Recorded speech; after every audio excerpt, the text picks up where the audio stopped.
Senang jumpa kembali di Abam episode 907. Mari Pak Yuda, kita mulai. Baik Pak, yang pertama pertanyaan dari seorang wanita usia 51 tahun, single tinggal di Jakarta Utara. Shalom Pak Erastus, saya sedang ada perkara perdata dengan dua adik laki-laki yang sangat serakah menguasai seluruh harta warisan atas nama papa saya. Dan mereka mengambil sertifikat rumah atas nama saya.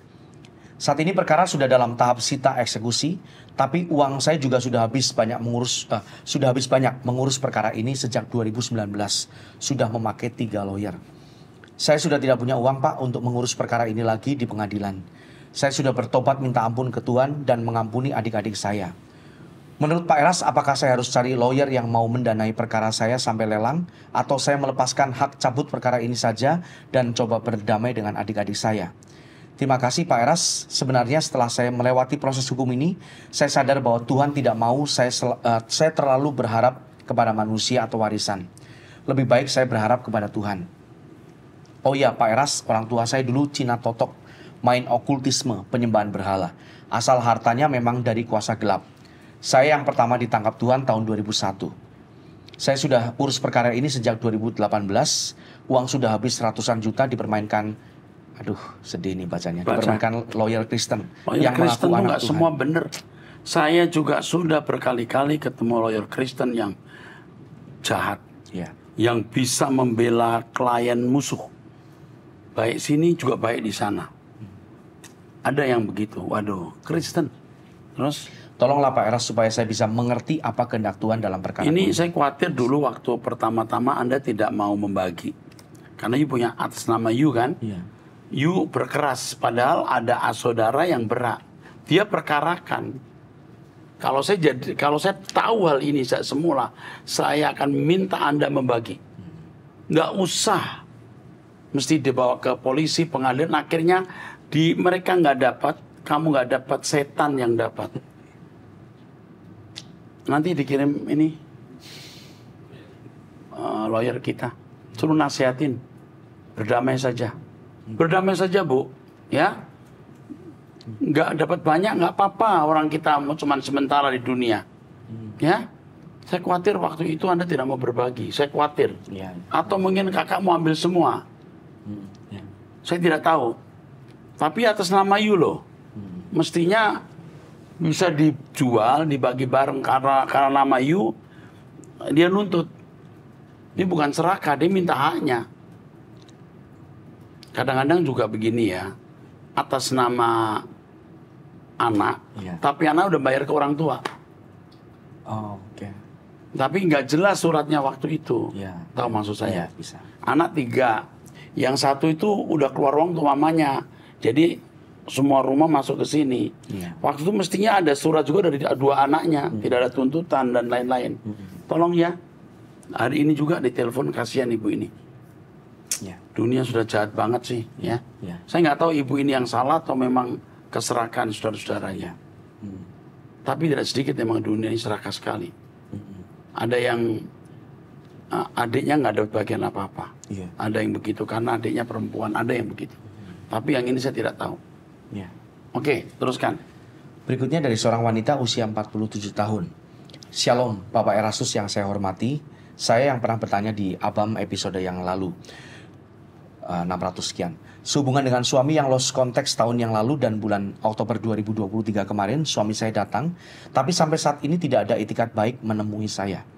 Suami tinggal di rumahnya sendiri yang di luar kabupaten dengan saya, dan menurut teman dari kakak suami yang hamba Tuhan, saya harus menemui suami dan menyelesaikan masalah ini. Katanya masalah kok mau dibawa mati. Saya bersedia menemui suami sekalipun saya tidak mau lagi melanjutkan hubungan. Mengingat anak-anak saya sudah tidak mau terima suami saya yang statusnya papa tiri bagi anak-anak saya. Bentar. Iya. Anak-anak saya sudah tidak mau terima suami saya yang statusnya tiri bagi. Oke. Terus. Jadi suami yang lost contact papa tirinya dari anak-anak. Saya masih bergumul apa saya harus menemui suami saya di antara hamba Tuhan itu. Di antara hamba Tuhan itu. Di antara hamba Tuhan itu, ya. Dari saudaranya yang hamba Tuhan. Kalau menurut Bapak Erastus, apa yang harus saya lakukan? Sementara saya mendapat jawaban di Abam episode yang Harus move on. Saya sudah move on. Apalagi mendengarkan Logos, semakin belajar hidup kudus, hidup saya semakin tenang, anak-anak semakin baik dan studinya sangat baik. Terima kasih Bapak Erastus buat jawabannya dan saya mengikuti terus seminar Bapak dan khotbah-khotbah Bapak. Tolong kamu telepon hari ini Ibu ini, pesan dari Pak Eras, jangan temui dia. Sekarang juga kamu telepon. Kata Pak Eras, jangan temui pria itu. Loh, dia sudah pernah pergi. Iya. Sekarang balik ditemuin apaan? Oke? Iya. Ini pendeta juga saya kira tidak bijaksana dan mas saudara. Untuk apa pertemuan itu? Iya. Tidak bijaksana pendeta ini karena mungkin masih family. Iya. Kata Pak Eras tidak perlu ditemui. Udah kamu diem seakan-akan dia nggak ada. Seakan-akan dia belum pulang. Oke? Wah, ngerti maksudnya? Iya. Ini golek molo loh. Apa cari penyakit? Penyakit. Jangan. Masalah. Kasih tahu. Kata Pak Eras jangan temuin. Masing-masing saja. Sambil menunggu kehendak Tuhan. Kata Pak Eras jangan temui masing-masing mencari kehendak Tuhan. Ini takutnya keluar 2-3 hari ke depan. Iya. Ya, tolong ditelepon sekarang. Dihubungi. Kasihan ya. Pria-pria begini nih loh. Lalu itu hamba Tuhan ngajak dia mau diantar. Mau apa? Dia udah kabur bersekian lama. Iya. Ya enggak usah. Anggap aja dia belum pulang. Oke? Kamu urus hidupmu, kamu rawat anak-anakmu. Jangan dosa orang ini. Ini manusia itu manusia yang tidak lengkap jiwanya. Urusan dengan manusia seperti ini, susah nanti malahan. You akan terseret-seret. Ya. Kalaupun nanti dia bisa berubah, bertobat, nanti aja. Jangan sekarang. Oke, teruskan. Ya. Pertanyaan selanjutnya dari seorang wanita usia 37 tahun, single, tinggal di Surabaya. Shalom Pak Eras, Pak saya ingin bertanya. Yang pertama, apakah orang yang ateis saat meninggal, mereka tidak bisa masuk surga? Karena ada beberapa orang ateis yang mengatakan selama hidup kami tidak memilih untuk beragama. Sehingga saat kami mati pun kami tidak meminta atau mengharapkan surga ataupun neraka. Karena surga maupun neraka itu hanya bagi orang yang beragama. Bagi mereka setelah meninggal, maka mereka akan lenyap begitu saja seperti tidak ada roh. Dan ada juga yang menyamakan diri mereka seperti hewan, yaitu saat ingin memuaskan hawa nafsu mereka, yaitu Dia benar juga sih. Kalau mereka mati, mereka lenyap begitu saja. Tidak perlu ke Tuhan karena mereka tidak beragama. Itu benar juga. Kalau yang menciptakan manusia itu agama. Oke. Iya. Kalau yang menciptakan manusia itu agama, memang kamu nggak perlu berurusan dengan agama. Tapi kalau nanti kamu mati, ternyata agama nggak menciptakan kamu, yang menciptakan kamu Tuhan. Ya. Tuhan minta pertanggung jawab, bro. Ini Brotosos nih. Yang tanya wanita, tapi ini menanyakan ke orang lain, gitu Pak, tentang orang lain. Iya, ateis tuh ya. Ateis. Iya, ateis ya. Ini orang-orang yang ngomong gitu, aku pernah dengar juga yang begini. Ya. Aku udah urusan sama Tuhan. Nanti kalau mati, saya mati begitu aja seperti binatang. Ya. Nah setelah kamu mati, kamu baru tahu ternyata kamu bukan monyet, tapi kelakuanmu kayak monyet. Ternyata kamu bukan anjing, tapi kelakuanmu seperti anjing. Iya. Gitu loh. Iya. Dan kamu berhadapan bukan dengan siapa-siapa, dengan Tuhan yang menciptakan kamu sebagai manusia. Lalu Tuhan tanya, kenapa kamu jadi anjing? Iya. Kenapa kamu kayak monyet? Kamu harus jadi manusia. Ya. Ini kita kebawa marah sama yang tadi itu. Pertanyaan sebelumnya Pak. Pria yang ninggalin istri pulang, setelah pulang terus istri suruh pendeta nemuin apaan sih itu. Jadi masih panas. Aduh, kejem bener sih. Iya. Kita marah karena ada pendeta nggak bijak gitu loh. Iya. Itu menurut saya nggak bijak. Terus sekarang ini kurang ajar sama Tuhan. Jadi kita tuh kayak di pihak Tuhan gitu. Iya. Kita mau marah. Jadi apa tadi agama? Gimana agama? Iya. Jadi karena surga maupun neraka itu hanya bagi orang yang beragama. Iya. Itu benar juga kalau yang menciptakan dia agama. Iya. Kalau yang menciptakan dia agama, ya udah nggak apa-apa, nggak perlu dia bertuhan. Tapi begitu dia mati ternyata bukan agama yang menciptakan. Tahu dia pikir orang mati seperti apa? Hewan, iya, lenyap. Hewan, lenyap gitu aja. Setelah dia mati ternyata dia bukan anjing, dia manusia. Tapi kelakuannya seperti itu dia. Hewan itu. Lalu Tuhan bilang gini, atau malaikatnya aja deh, kamu jadi manusia kelakuanmu kayak hewan. Nah itu masalahnya. Tapi harus tahu tidak semua orang ateis itu jahat. Ya. Tapi pada umumnya jahat. Karena kita berkata orang yang tidak percaya Tuhan itu bebal. Ya. Nah, ada orang yang tidak beragama karena memang tidak punya agama. Tapi misalnya gini, orang di pedalaman. Ini kalau orang beragama samawi, memandang mereka itu ateis. Mereka itu nggak ateis sebenarnya.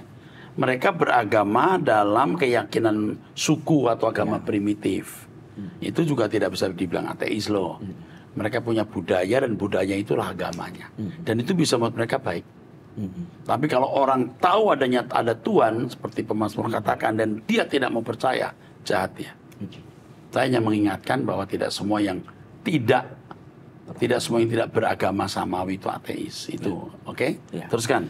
Apakah hukum tabur tuai itu juga berlaku bagi orang ateis? Ya iyalah. Atau hanya ya udah lah gitu aja. Jelas. Kita masih ke bawah sama pertanyaan. Pertanyaan yang terakhir dari penanya sama, saya tidak dapat membayangkan seperti apa mereka saat menjelang kematian. Apakah mereka tidak merasa takut saat kematian menjemput tanpa percaya pada Tuhan? Mohon penjelasannya Pak, terima kasih. Gimana? Tidak dapat membayangkan seperti apa waktu mereka ateis ini menjelang kematian. Ya kita nggak bisa bayangkan. Ya. Itu mengerikan sekali. Ya. Keindahan surga itu tidak terbayangkan. Tapi kengerian neraka juga tidak terbayangkan. Ya. Jadi takutlah akan Tuhan. Selagi masih punya kesempatan bertobatlah. Ya. Oke, mantap. Berikutnya dari seorang pria usia 62 tahun, menikah memiliki 2 orang anak tinggal di Surakarta. Amin. Bagaimana cara doa yang benar sampai dijawab oleh Tuhan? Bagaimana mendengar atau mengetahui petunjuk dari Tuhan? Terima kasih Tuhan Yesus. Doa itu dialog. Dan kalau Anda sudah bertumbuh dalam kedewasaan, Anda tidak akan ngotot minta doamu itu dikabulkan atau dijawab sesuai keinginanmu. Ya, Tuhan memberi yang terbaik. Setan memberi apa yang kamu minta, tapi Tuhan memberi apa yang terbaik. Pilih mana coba? Ya, terbaik. Setan memberi yang kau minta, tapi Tuhan memberi apa yang terbaik. Oke? Tapi yang terbaik itu seringkali tidak kita pahami yang terbaik. Karena kita tidak cerdas. Makanya kita harus hidup bergaul dengan Tuhan. Tiap hari doa pagi, ada waktu untuk doa pribadi. Anda akan mengerti kehendak Tuhan, akan mendengar dan mengetahui petunjuk Tuhan. Itu pergaulan tiap hari dalam doa dan hidup kudus. Bisa mendengar suara Tuhan. Oke. Selanjutnya dari seorang wanita usia 52 tahun, menikah tinggal di Jakarta Utara. Jangan sebut nama ya. Ya. Shalom Bapak Erastus Sabdono. Saya seorang ibu. Ya, saya seorang ibu dan suami. Si A. Ya. Kami berdua. Ya, kami berdua menjadi koster gereja di Jakarta selama 2 tahun. Kerja saya dan suami sebagai koster gereja membersihkan seluruh ruangan dan halaman gereja, serta mempersiapkan dan membersihkan ruangan-ruangan ibadah. Saya mau minta tolong bantu doa ya Pak Pendeta Erastus buat saya dan suami, supaya hari ini gaji saya dan suami diberikan oleh bendahara-bendahara gereja yang saya dan suami kerja, di mana tempat mereka bekerja pelayanan sebagai koster gereja. Ini kan akhir bulan ya, belum awal bulan lah ya. Iya. Atau belum diberi karena memang belum waktunya, atau mungkin biasanya sudah ditransfer, sekarang belum gitu ya. Ya, Oke, terus. Saya minta tolong doakan pagi ini dan tolong doakan selalu buat bendahara-bendahara gereja. Nama-namanya tidak kami sebutkan. Tuhan jamah. Ya. Namanya A, B, C. A, B, C. Ya, 3 pengurus. Dan tetapkan hati bendahara gereja hari ini gaji saya dan suami diberikan walaupun gaji kami berdua tidak banyak. Karena sangat diperlukan saya dan anak saya yang masih sekolah. Terima kasih Bapak Pendeta Erastus. Saya mau nanya apakah sudah dihubungi bapak-bapak bendahara ini bahwa kita untuk anak sekolah untuk makan atau belum? Ya. Satu, mesti dihubungi. Yang kedua, kok sampai gaji nggak diturunkan tuh kenapa? Satu, gereja yang tidak ada uang. Atau gereja ada uang tapi Anda melakukan kesalahan. Misalnya Anda hutang, janji mau bayar, lo nggak bayar. Itu, mengerti nggak? Atau mungkin ada barang hilang. Anda dituduh. Ini barang hilang, dituduh, gitu. Bisa banyak faktor yang kita tidak tahu. Tapi kalau saya boleh bersuara untuk para hamba Tuhan, pelayan Tuhan, boyo jangan menahan gaji. Ya. Kecuali gereja belum ada uang, ya udah gaji ngurus 1-2 hari. Tapi kalau ada sampai mundur itu nggak benar. Zaman kita COVID ya, gaji kita tidak kita kurangi, tetap jatuh pada waktu gajian. Wah, kita montang-manting memang. Tetapi saya mengerti betapa sulitnya orang hidup. Ya, apa yang kamu suka orang perbuat padamu, buatlah untuk orang lain, kata Tuhan Yesus. Jadi kalau kita jadi pegawai, kita ingin orang bayar gaji kita pada waktunya, lakukan itu untuk orang lain. Jangan kamu ganti apa yang suka orang perbuat kepadamu, jangan kamu lakukan. Itu kejam ya. Oke. Ini gimana ya, kasihan ini si ibu ini. Tapi ini ibu polos loh. Iya. Dia berlindung ke abang ini. Apakah abang perlu kirim seorang lawyer untuk gaji UMR? Mungkin juga gajinya nggak UMR nih, di bawah UMR. Aduh, ya udah deh. Nanti kita urusan di belakang, kita nggak mau jawab di sini. Tolong dicatat baik-baik. Ya. Aduh, ini kan seperti mau gini, help gitu ya. Aduh. Kalau saya kenal pendetanya atau aktivisnya, telepon, kamu bayar gaji itu. Kalau kamu nggak sanggup ya gimana, kita rame-rame urunan. Aduh, gimana sih? Oke, teruskan. Ya, Pak, ini pertanyaan ini mungkin ke menjawab Trinitas ya, Pak. Oh ya. Dari David ya. Iya, David. Ini pertanyaannya ke. Oke, dilarikan ya, David. Iya. Yang sudah menikah 2 anak. Fit, kami akan pindahkan ya. Tunggu, ini usia 32 tahun ya. Iya. Pertanyaannya semua tentang. Senang. Iya. Senang David, senang dengan pertanyaanmu. Iya. Di menjawab Trinitas ya, Pak ya. Menjawab Trinitas ya. Ini panjang lah, apa nih? Iya. Iya. Ada permasalahan ini. Oke, ayo baca aja deh. Ya. Baik, dari seorang pria usia 40 tahun, menikah, memiliki 3 orang anak, tinggal di Bekasi. Pak Eras yang baik, saya mohon pertolongan serta doa bagi saya, keluarga, dan anak saya. Tahun 2017, istri saya izin untuk bekerja, saya beri izin dan dia lalu diterima di salah satu perusahaan swasta. 2018, istri saya dengan gaya hidupnya yang baru, tanpa sepengetahuan saya, berhutang kartu kredit dan pinjaman online untuk jajan katanya. Karena tak mampu bayar menumpuk dalam jumlah besar, saya tahu tahun 2021 di bulan Juni. Dengan tabungan dan gaji, saya lunasi hutangnya. Tapi ternyata di tahun yang sama di bulan Juli, istri saya berhutang pinjaman online dan kartu kredit kembali. Dan saya baru tahu di awal tahun 2024 ini. Saya tanya apa masih punya hutang lain. Istri saya jawab tidak, hanya tinggal kartu kredit. Karena jawaban itu saya tenang, karena iya. Ini ya. Iya. Ini perhatikan, orang kalau pernah terlibat. Ya. Karena kalau orang sudah pernah terlibat utang online tuh ya. Pinjaman online. Pinjol ya. Itu kayak orang kayak kecanduan, nggak semua ya. Ya. Dia minta tolong kita bantu. Setelah kita bantu, dia akan jatuh lagi dosa yang sama. Ya. Ini sudah berkali-kali saya menemukan kasus ini. Akhirnya sekarang saya hampir nggak mau bantu. Sudah nggak mau bantu. Malu Pak, biar kamu malu. Di blacklist Pak, biar kamu di blacklist. Sebab dibantu akhirnya rusak. Mungkin tidak semua, tetapi dalam pengalaman sudah ketemu yang begini. Sama seperti kartu kredit. Dia pakai suka-suka. Kalau makanya kan tinggal gesek, nanti bayarnya susah. Waktu dia nggak bisa bayar, minta tolong orang bantu. Itu penyakit gesek ini, dia masih gesek. Mesti dibiarin aja. Biar tahu susahnya bayar utang dan dia tidak gampang berutang. Terus. Karena sudah lama saya berencana ingin membeli mobil agar akomodasi kami tidak sulit dan karena saya membutuhkan kendaraan, lalu saya mulai memberi uang muka ke pihak leasing mobil dan mobil ini saya buat atas nama istri saya. Saya yakin bisa bayar karena kalau digabungkan antara gaji saya dan istri cukup. Tapi ternyata tadi malam saya baru tahu kalau uang untuk bayar cicilan pertama mobil, uang bayaran sekolah, uang untuk orang tua dan mertua, uang les anak, uang PAM, gas bumi, dan semua kebutuhan di bulan ini dipakai untuk bayar pinjaman online dan pinjaman ke beberapa teman istri saya yang jumlahnya tidak sedikit. Uang yang ada sama saya saat ini tinggal gaji saya, ini pun untuk bayar rumah dan menutupi semua uang yang istri saya pakai kemarin. Jadi untuk bayar cicilan pertama mobil kami tidak bisa. Saya berpikir untuk mengakhiri saja rencana cicil mobil ini dengan pihak leasing.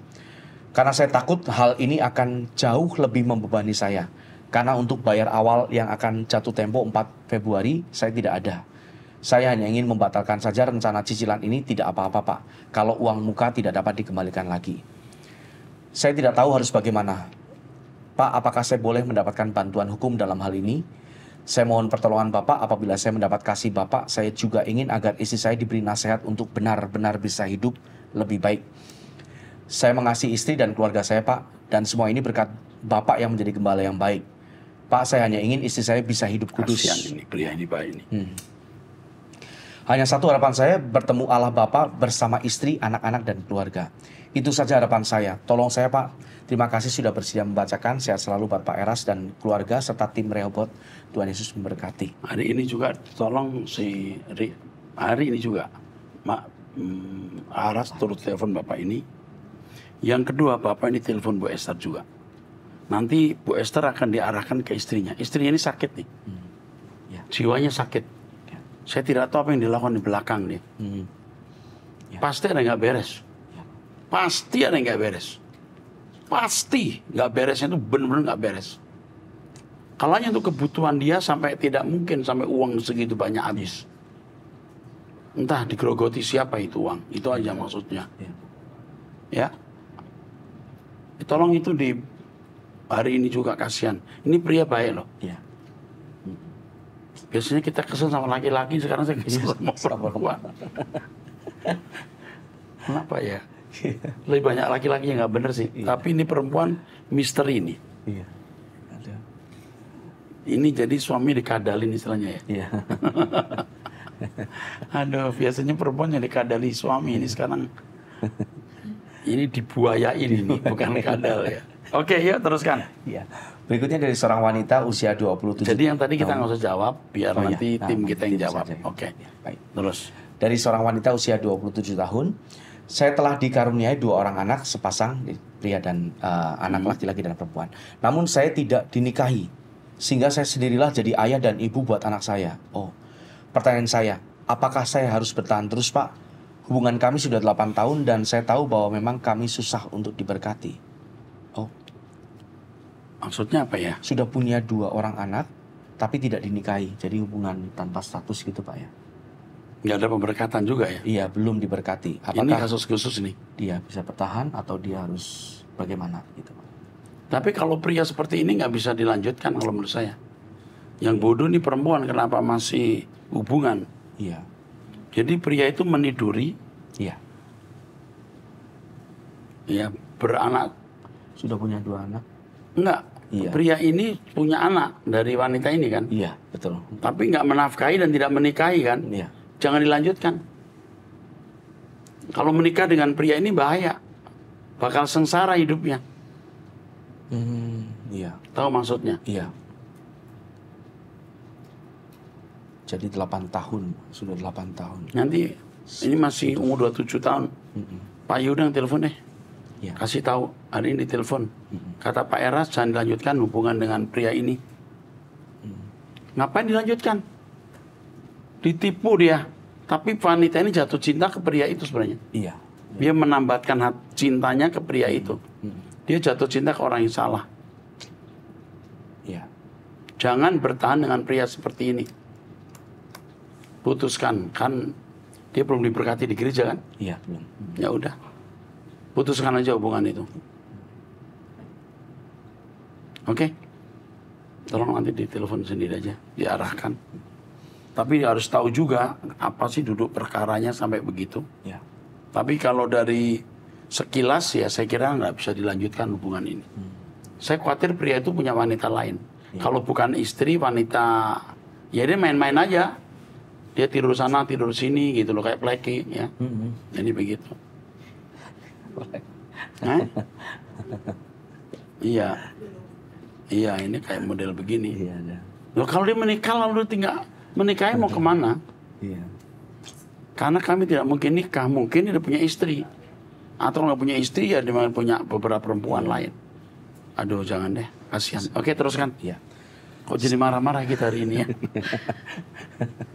Oke, teruskan. Selanjutnya dari seorang wanita usia 45 tahun, menikah, memiliki 2 orang anak, tinggal di Jawa Timur, Jember. Shalom Bapak Eras, saya memiliki anak sulung laki-laki yang sewaktu masih dalam kandungan usia 8 bulan, ada seorang hamba Tuhan, pembicara tamu di gereja kami, mengatakan bahwa anak dalam kandungan saya ini adalah anak yang dipilih Tuhan untuk memberitakan kabar pembebasan. Kemudian setelah bayi saya lahir di usia 3 bulan, seorang hamba Tuhan menunjuk bayi saya yang ada di gendongan saya dengan mengatakan bahwa anak ini akan dipakai Tuhan. Mulutnya diurapi untuk memberitakan Injil di bangsa-bangsa dan sampai di ujung-ujung bumi. Kini anak sulung saya tahun ini berusia 18 tahun, hendak masuk sekolah teologi. Dia pernah bertanya kepada Bapak. Di Abam episode 695, setiap kali ditanya orang apa rencananya ke depan setelah lulus SMA tahun ini, dia menjawab ikut Pak Eras. Yang menjadi pertanyaan, apakah nubuatan atas anak saya terkait dengan keputusannya untuk melanjutkan pendidikan di STTE Jakarta, Pak? Apapun yang pernah dia dengar, pokoknya kalau dia masuk STTE udah paling bener deh. Amin. Terus nak, tolong ditelepon nak. Hari ini ditelepon. Supaya dia mendaftar, karena banyak yang mendaftar takutnya malah. Udah kita kepenuhan ya. Harus mendaftar segera. Tolong ditelepon untuk mendaftar segera. Dan anak ini kalau tidak mampu kita yang beri beasiswa. Bilang Pak Eras yang beri beasiswa. Oke, teruskan. Baru-baru ini saya menceritakan kepada anak saya tentang nubuatan atas dirinya. Saya terserah Tuhan, Pak. Anak saya mau jadi apa asal rencana Tuhan tergenapi atas hidupnya. Hanya oleh kekuatan Tuhan kami sekeluarga bisa melayani pekerjaannya. Bapak memberi bekal kami dengan pengajaran yang murni melalui Truth ID. Terima kasih ya Pak. Terima kasih atas kasih yang luas dan pekerjaan yang besar serta sukar yang Bapak dan tim lakukan bagi sesama. Wah, hebat. Iya. Itu anak laki atau perempuan tadi? Laki-laki dari namanya, Pak. Basaliel ya? Iya, Basaliel laki-laki. Oke, tolong nak ditindaklanjuti ya. Tolong jangan sampai meleset ya. Iya. Kasihan anaknya udah berkata mau ikut Pak Eras. Udah tanya lalu Pak kita Eras, sibuk sekali. Saya tidak akan bisa mengenai satu persatu. Oke, teruskan. Iya, pertanyaannya apakah maaf tadi. Apakah, Pak? Apakah keputusan anak saya udah bener banget titik. Pokoknya kalau udah masuk STT itu udah bener banget. Puji Tuhan. Apapun nubuatan masa lalu pokoknya masuk STT itu bener banget. Kita asuh jadi hamba Tuhan yang baik. Terus terakhir. Baik, pertanyaan terakhir Pak dari seorang pria usia 41 tahun, menikah tinggal di Jakarta Barat. Shalom Pak Eras, terima kasih sudah merespon pertanyaan saya yang lalu. Pak, saya ada 2 pertanyaan. Yang pertama, bagaimana cara hidup di hadirat Bapak dalam 24 jam setiap hari? Dimulai dari doa pagi bersama saya, lalu mendengarkan khotbah, lalu sediakan waktu tiap hari doa pribadi minimal 30 menit, lalu selalu memikirkan Tuhan siang dan malam. Nanti akan diarahkan untuk bisa 24 jam di hadapan Tuhan. Mantap, terus. Pertanyaan yang kedua, apakah pekerjaan saya atau kita di langit bumi yang baru? Karena pekerjaan saya sekarang berdagang, apa yang sehari-hari kita kerjakan di sana? Apa yang terjadi dalam dinamika di kerajaan surga seperti di bumi. Cuman nggak ada dosa. Yuk ngomong gini malah bikin saya pengen pulang. Wah, indah sekali surga itu. Saya sering membayangkan itu. Apalagi kalau sudah banyak masalah, udah pengen. Duh, indahnya nanti nggak ada masalah. Kadang-kadang saya lihat langit yang indah aja. Aduh, nanti surga kayak begini indahnya. Makanya kita harus banyak mungkin bawa orang ke surga. Ya, oke. Ya, terima kasih untuk pelayanan Bapak dan tim. Terpujilah Allah Bapa, Elohim Yahweh dan Tuhan Yesus Kristus untuk selama-lamanya. Amin. Terima kasih. Tuhan Yesus memberkati. Cukup. Kita akan bertemu saudara-saudara sekalian di episode yang akan datang. Episode berapa ya ke depannya? 908. Oh ya, 908 ya. Oke, saya kira cukup itu saja. Tuhan memberkati. We love you.